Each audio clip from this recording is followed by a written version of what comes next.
بسم اللہ الرحمن الرحیم۔ ناظرین کرام، آج انشاءاللہ العزیز 27ویں پارے کا خلاصہ آپ کی خدمت میں پیش کیا جائے گا۔ 27ویں پارے سے پہلے 26ویں پارے کے بالکل آخر میں سورہ زاریات شروع ہوئی تھی، اور سورہ زاریات کا جو بنیادی مضمون عرض کیا تھا، اللہ تعالیٰ نے خود فرمایا کہ انما توعدون لصادق، جس عذاب کا تم سے وعدہ کیا جا رہا ہے وہ وعدہ سچا ہے، وہ آ کر رہے گا۔ اب اس 23ویں پارے کے شروع میں اس کے کچھ نمونے اللہ تعالیٰ نے بیان فرمائے ہیں۔ قال فما خطبکم ایھا المرسلون، جب فرشتے آئے اور ابراہیم علیہ السلام نے ان سے پوچھا کہ آپ کا کیا آگے پلان کیا ہے، تو انہوں نے پھر بتایا انا ارسلنا الی قوم مجرمین، مجرم قوم کی طرف ہمیں بھیجا گیا ہے اور ہم ان کو اب ان کے کیے کی سزا دیں گے۔ اس کے بعد پھر مختلف انبیاء کی جو قومیں تھیں ان کے تذکرے کیے، موسیٰ علیہ السلام کے بارے میں بتایا، اور آگے پھر جا کے حضرت قوم عاد کے بارے میں بتایا، اور قوم سمود کے بارے میں اس کا تذکرہ کیا، اور آخر میں حضرت نوح علیہ السلام کا بھی تذکرہ کیا، ان کی قوم کا بھی تذکرہ کیا، اور بتایا کہ ان ساری اقوام پہ ان کے کفر کی وجہ سے عذاب آیا، اللہ نے ان کو تباہ کیا۔ اب ایک ہی رستہ ہے آپ اس عذاب سے، اس تباہی سے بچیں، اور وہ کیا ہے؟ فَفِرُّوا إِلَى اللَّهِ إِنِّي لَكُمْ مِنْهُ نَذِيرٌ مُّبِينٌ، کہ اب اللہ کے دین کی طرف آ جاؤ، اور نبی کو کہا جا رہا ہے کہ آپ ان کو کہو کہ اللہ کے دین کی طرف واپس آ جاؤ، اور یہی رستہ ہے، اس کے علاوہ کوئی اور رستہ نہیں ہے۔ اور پھر فرمایا وَذَكِّرْ فَإِنَّ الذِّكْرَىٰ تَنفَعُ الْمُؤْمِنِينَ، آپ ان کو نصیحت کیجئے، بلا شبہ نصیحت ایمان والوں کو فائدہ دیتی ہے۔ جن کے دل میں ایمان ہوتا ہے، جن کی فطرت درست ہوتی ہے، ان کو نصیحت فائدہ دیتی ہے، ان کو قرآن فائدہ دیتا ہے، ان پر حدیث کا اثر ہوتا ہے، آخرت کے تذکرے ان پر اثر انداز ہوتے ہیں۔ البتہ اگر کسی کو اس نصیحت کا فائدہ نہ ہو رہا ہو تو پھر اسے سوچنا چاہیے کہ کہیں گناہوں کی وجہ سے، سرکشی کی وجہ سے اس کا دل سیاہ تو نہیں ہو گیا، کہیں اس پر مہر تو نہیں لگ گئی۔ توبہ کرنی چاہیے تاکہ انسان اس کیفیت سے نکلے۔ پھر یہ بھی بتایا وَمَا خَلَقْتُ الْجِنَّ وَالْإِنسَ إِلَّا لِيَعْبُدُونَ، اللہ یہاں بتا رہے ہیں کہ انسانوں اور جنوں کی پیدائش کا مقصد کیا ہے۔ اللہ نے فرمایا کہ میں نے ان کو اس لیے پیدا کیا ہے تاکہ یہ مجھے پہچانیں، تاکہ میری یہ عبادت کریں، تاکہ میرے کہے کے مطابق یہ زندگی گزاریں۔ اس کے بعد آگے سورہ طور شروع ہوتی ہے، بسم اللہ الرحمن الرحیم، والطور وکتاب مستور فی رق منشور والبیت المعمور والسقف المرفوع والبحر المسجور ان عذاب ربک لواقع۔ اتنی ساری قسمیں کھانے کے بعد اللہ تعالیٰ وہی مضمون دوبارہ بیان فرما رہے ہیں کہ آپ کے رب کا جو عذاب ہے وہ آ کر رہے گا، اور پھر جب آئے گا تو ما لہ من دافع، اس کو کوئی روک نہیں سکتا۔ مکی صورتیں ہیں، اب اس کے بعد جتنی بھی صورتیں ہیں زیادہ تر اس میں قیامت، آخرت، عذاب، اس طرح کی چیزوں کا تذکرہ ہے کافی تفصیل کے ساتھ، اور فرمایا کہ پھر اس کا تھوڑا سا تذکرہ اور تھوڑا سا نقشہ بھی کھینچا، یوم تمور السماء مورا، آسمان جس دن پھٹ جائے گا، وتصیر الجبال سیرا، اور پہاڑ چل پڑیں گے۔ اللہ تعالیٰ اس کا تذکرہ کرا رہے ہیں، اس کا منظر پیش کرنے کے بعد فرما رہے ہیں کہ اس دن بڑی ہلاکت ہے جھٹلانے والوں کے لیے، اور پھر ان کی کیا کیفیت ہوگی اللہ تعالیٰ نے وہ بیان فرمائی، یعنی کافروں کی۔ پھر مومنوں کا کیا حال ہوگا؟ ان المتقین فی جنات ونعیم، باغات میں ہوں گے، نعمتوں میں ہوں گے متقین اور تقوی اختیار کرنے والے۔ پھر جنت کے اندر جو انہیں اللہ تعالیٰ نعمتیں دیں گے اس کا آگے تفصیل سے بیان فرمایا۔ اس کے بعد آپ صلی اللہ علیہ وسلم کے اوپر جو جملے کستے تھے مشرکین، اس کا بھی تذکرہ ہے، فذکر فما انت بنعمت ربک بکاہن ولا مجنون، وہ آپ کو کاہن کہتے تھے، مجنون کہتے تھے، تو اللہ تعالیٰ نے فرمایا، رد کیا کہ یہ ان کی بات غلط ہے، ایسا نہیں ہے، آپ نہ کاہن ہیں نہ مجنون ہیں۔ اور اس کے بعد آگے سورہ نجم شروع ہوتی ہے، اور سورہ نجم کے شروع میں آپ صلی اللہ علیہ وسلم کے بارے میں بتایا جا رہا ہے، حدیث کی ایک طرح سے اہمیت اور اس کی حیثیت بتائی جا رہی ہے۔ وَالنَّجْمِ إِذَا هَوَىٰ مَا ضَلَّ صَاحِبُكُمْ وَمَا غَوَىٰ، کہ آپ کے جو ساتھی ہیں یا آپ کے ساتھ جو پیغمبر آئے ہوئے ہیں یہ راہ سے بھٹکے نہیں ہیں۔ وَمَا يَنطِقُ عَنِ الْهَوَىٰ، اپنی خواہش اور اپنی چاہت سے یہ کوئی بات نہیں کرتے۔ ان ہوا الا وحی یوحیٰ، جو بھی یہ بات کرتے ہیں وہ اللہ کی طرف سے ہوتی ہے، اللہ کی وحی ہوتی ہے۔ چنانچہ آپ صلی اللہ علیہ وسلم کی حدیث کی بھی اسی وجہ سے اہمیت ہے، اسی وجہ سے اسے احکام ثابت ہوتے ہیں کہ وہ آپ اپنے پاس سے نہیں فرما رہے ہوتے، وہ اللہ کا حکم ہوتا ہے۔ اور پھر اس کے بعد جو آپ صلی اللہ علیہ وسلم کو سفر کروایا گیا تھا آسمانوں کا، اس کا تفصیل کے ساتھ تذکرہ ہے۔ اس کے بعد آگے اللہ تعالیٰ نے اس صورت کے اندر کچھ سابقہ جو کتابیں تھیں اور ان کے بھی حوالے دیے ہیں، اور ان کے اندر جو چیزیں تھیں وہ آپ صلی اللہ علیہ وسلم کو بتائی گئی ہیں، اور وہ کیا تھی؟ اللہ تزر وازرۃ وزر اخری، جو کچھ انسان کرے گا اس کا بوجھ وہ خود اٹھائے گا۔ اس کے عواقب، اس کے نتائج کا ذمہ دار وہ خود ہوگا. ایسا نہیں ہے کہ ایک انسان برائی کرے اور اس کی سزا دوسرے کو ملے. اس وجہ سے فرمایا کہ وَلَا تَزِرُ وَازِرَةٌ وِزْرَ أُخْرَى. اور دوسری بات وَأَلَّيْسَ لِلْإِنسَانِ إِلَّا مَا سَعَى. انسان جو کچھ کرے گا اسی کا اس کو بدلہ ملے گا، اسی کا اس کو فائدہ ہوگا. رشتہ داریاں، دوستیاں اور یہ چیزیں کام آنے والی نہیں ہوں گی آخرت میں. تیسری بات فرمائی وَأَنَّ سَعْيَهُ سَوْفَ يُرَى. انسان کی کوشش، اس کا عمل اس کو دکھا دیا جائے گا. پانچواں فرمایا ثُمَّ يُجْزَاهُ الْجَزَاءَ الْأَوْفَى. اسے پورا پورا بدلہ دیا جائے گا.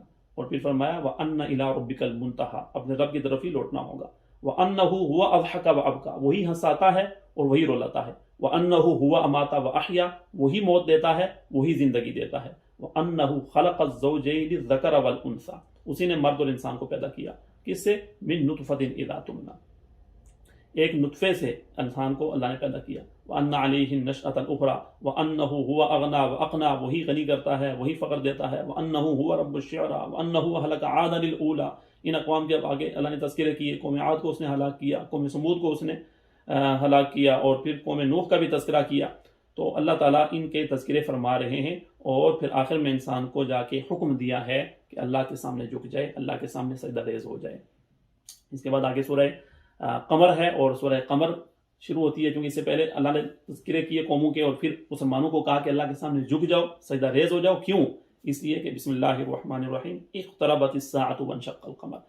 قیامت بالکل قریب آ چکی ہے، اور قیامت آئی ہی چاہتی ہے، آنے والی ہے، اور اس میں تمہیں تمہارے اعمال دکھائے جائیں گے اور تمہیں تمہارے کیے کا بدلہ دیا جائے گا. اس وجہ سے اللہ کی طرف متوجہ ہو جاؤ.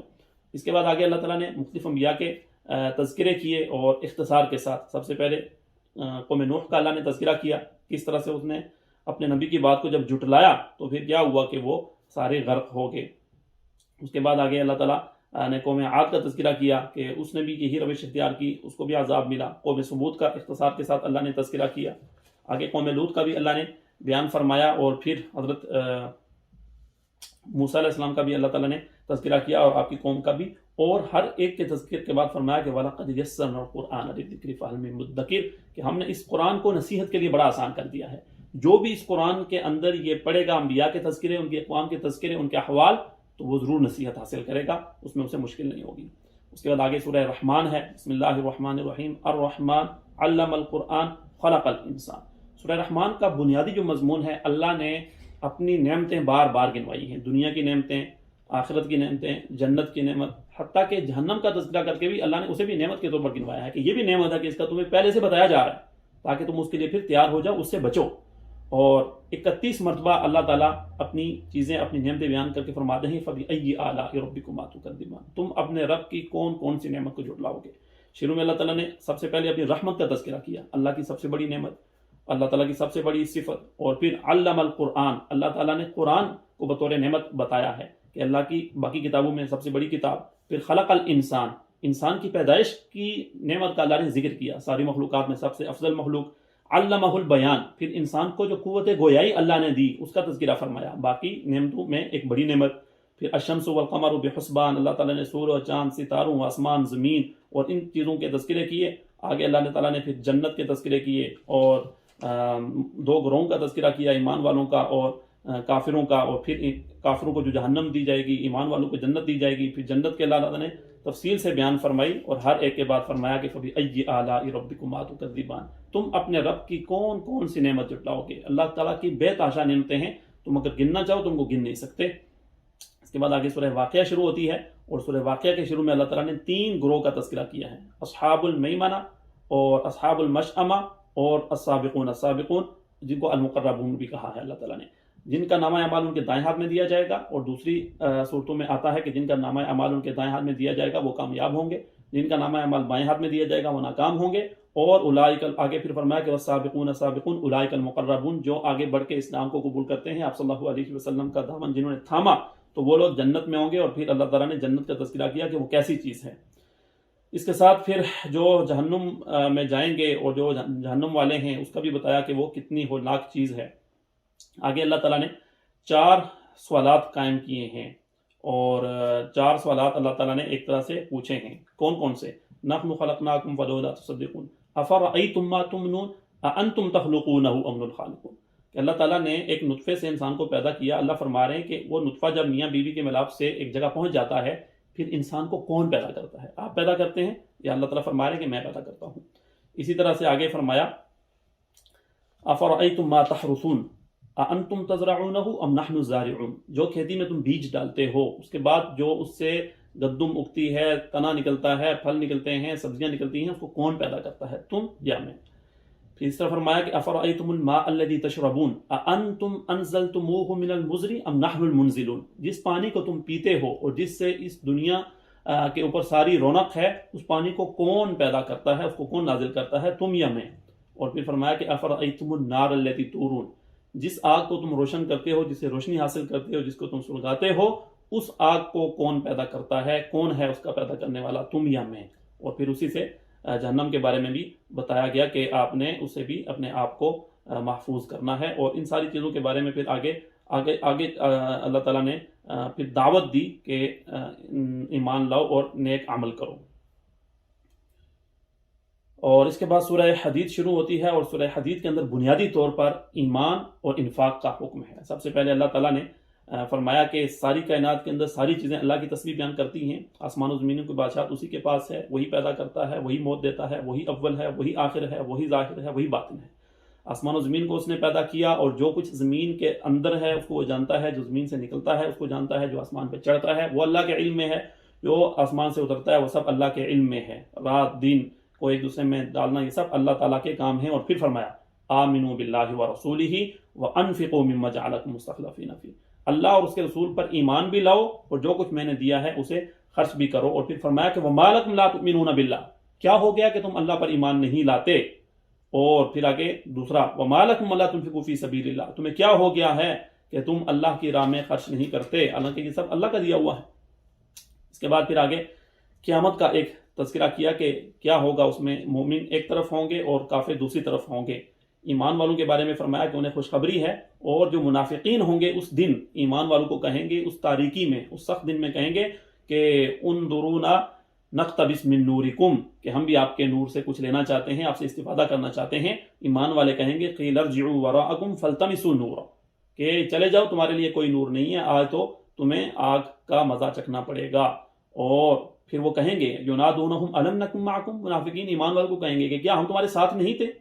تو ایمان والے کیا کہیں گے؟ قالوا بلا ولکنکم فتنتم انفسکم، تم ہمارے ساتھ تھے لیکن تم نے اپنے آپ کو خود فتنے میں ڈالا تھا، اور تم پھر اس کی وجہ سے آج اس کا مزہ چکھو۔ اور پھر اللہ تعالیٰ نے آگے یہ بھی بتایا کہ یہ جو دنیا کی زندگی ہے یہ کھیل تماشا ہے۔ اعلموا انما الحیات الدنیا لعب ولہو وزینۃ وتفاخر بینکم، چند دن کی زندگی ہے، کھیل تماشا ہے، اس کے بعد اصل زندگی تو آگے آنے والی ہے۔ تو اس زندگی میں کیا تم ایک دوسرے کے اوپر فخر کرتے ہو، اور مال میں اور اولاد میں کثرت پہ ایک دوسرے کو بتاتے ہو کہ میرے پاس یہ چیزیں زیادہ ہیں؟ فرمایا کہ یہ تو ایسے ہی ہے جیسے کوئی کھیتی ہوتی ہے، اس کو کوئی اگاتا ہے پھر اس کو ایک دم کاٹ دیتا ہے۔ تو یہ دنیا کی زندگی بھی ایک دن ختم ہو جائے گی۔ آخرت کی جو زندگی ہے سابقوا الی مغفرۃ من ربکم، اس کے بارے میں فرمایا کہ اللہ کی مغفرت کی طرف دوڑو اور جنت کی طرف دوڑو جس کی چوڑائی اس آسمان اور زمین سے زیادہ ہے۔ اور پھر یہ بھی بتایا کہ ما اصاب من مصیبت فی الارض ولا فی انفسکم الا فی کتاب من قبل ان نبرأها، تمہیں جو مصیبت پہنچتی ہے تمہاری جان میں، تمہارے مال میں، وہ ایک جگہ پہ لکھی ہوئی ہے۔ اور فرمایا کہ یہ تمہیں اس لیے بتایا جا رہا ہے، تقدیر پہ تمہارا جب ایمان ہوگا لکی لا تأسوا علی ما فاتکم ولا تفرحوا بما آتاکم، جب تمہیں یہ بات معلوم ہوگی، اس پہ تمہارا ایمان ہوگا کہ اچھائی آتی ہے وہ بھی اللہ کی طرف سے آتی ہے، برائی آتی ہے وہ اللہ کی طرف سے آتی ہے، تو پھر کیا ہوگا کہ جب تمہیں کوئی مشکل پیش آئے گی تو پھر تم دل چھوٹا نہیں کرو گے، تم مایوس نہیں ہو جاؤ گے، اور جب تمہیں اللہ کوئی نعمت دے گا تو پھر تم اتراؤ گے نہیں، اپنے حساب کتاب میں رہو گے۔ اس کے بعد آگے انبیاء کے تذکرے کیے کہ ہم نے انبیاء کو بھیجا، اور خصوصیت کے ساتھ آگے حضرت نوح علیہ السلام، ابراہیم علیہ السلام اور حضرت عیسیٰ علیہ السلام کا خاص کر کے تذکرہ کیا، اور عمومی تذکرہ باقی انبیاء کا بھی کر دیا۔ اور پھر ایمان والوں کو دعوت دی کہ یا ایھا الذین آمنوا اتقوا اللہ وآمنوا برسولہ، ایمان والو اللہ سے ڈرو اور اس کے رسول کے اوپر ایمان لے آؤ۔ اس کے ساتھ ہی سورہ حدید ختم ہوتی ہے، 27واں پارہ مکمل ہوتا ہے۔ اللہ تعالیٰ سے دعا ہے جو کچھ کہا اللہ تعالیٰ اس پر عمل کی توفیق عطا فرمائے۔ وآخر دعوانا ان الحمد للہ رب العالمین۔